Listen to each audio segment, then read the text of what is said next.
సందేహం ఏంటంటే రకరకాల సమస్యలతో మీ తలుపు తడుతుంటారు. ఇప్పుడే చెప్పారు మా తలుపులు ఎప్పుడు ఓపెన్‌గా ఉంటాయి మహిళలకని. అంటే మీ పరిధిని దాటి ముందుకు వెళ్ళలేని సిట్యుయేషన్ ఏమన్నా ఫేస్ చేశారా? ఒక సమస్య వచ్చినప్పుడు మీ పరిధిని మించి ఇంకా ముందుకు ఇది తీసుకువెళ్ళలేను అనే సిట్యుయేషన్ ఏదన్నా ఉంటే మాతో షేర్ చేసుకోండి. చాలా సందర్భాలున్నాయి. చాలా అంటే చాలా సందర్భాలున్నాయి. ఏమవుతుంది అంటే ప్రతి ఒక్క చట్టానికి నేను కమిషన్ అని చెప్పను. ప్రతి ఒక్క చట్టానికి కొన్ని లిమిటేషన్స్ ఉంటాయి, కొన్ని పరిధులు ఉంటాయి. సో యాక్ట్ చదువుకొని ఆ పరిధుల వరకే పని చేయాల్సినటువంటి అవసరం ఉంటుంది. కానీ నేను అక్కడ ఒక మహిళ వచ్చింది ఒక సమస్యతో, కాబట్టి నా పరిధిలో ఉన్నా లేకపోయినా సరే నేను తనకు ఒక సొల్యూషన్ చూపించాలి.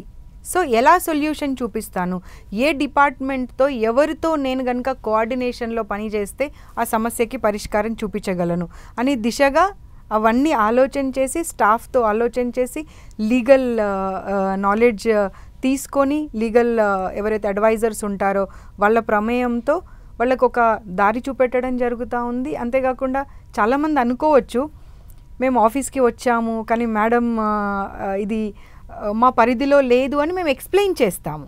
కాకపోతే ఎక్స్ప్లెయిన్ చేసిన తర్వాత ఇదిగోండి ఇది దారి, ఇలా వెళ్తే మీకు పరిష్కారం దొరుకుతుంది అనేటువంటి మాట చెప్తాము. సో అప్పుడు చాలామందికి కమిషన్ అనగానే అన్నీ చేయొచ్చు అనే ఆలోచనతో వచ్చి ఓహో ఇలా లిమిటేషన్స్ కూడా ఉంటాయి అనేది కొంచెం అర్థం చేసుకుంటున్నారు ఇప్పుడు.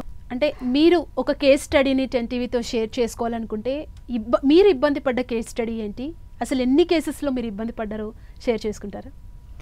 1, 2 అని కాదు, నెంబర్ ఆఫ్ కేసెస్ ఉన్నాయి. అండ్ నెంబర్ ఆఫ్ కేసెస్లలో ప్రతిదీ డిఫరెంట్ కేసు.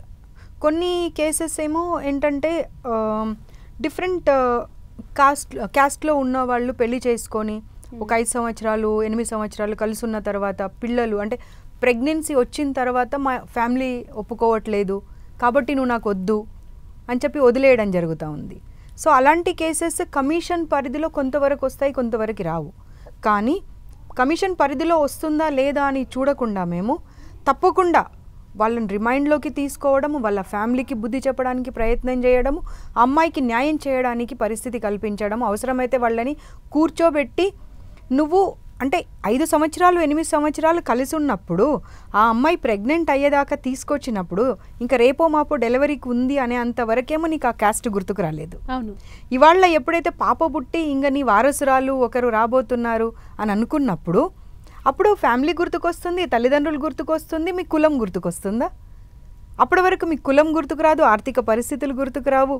సో అలాంటి కేసెస్లో చాలా మేము హెల్ప్ చేసినటువంటి పరిస్థితులు ఉన్నాయి. పోక్సో ఉంది ఇప్పుడు.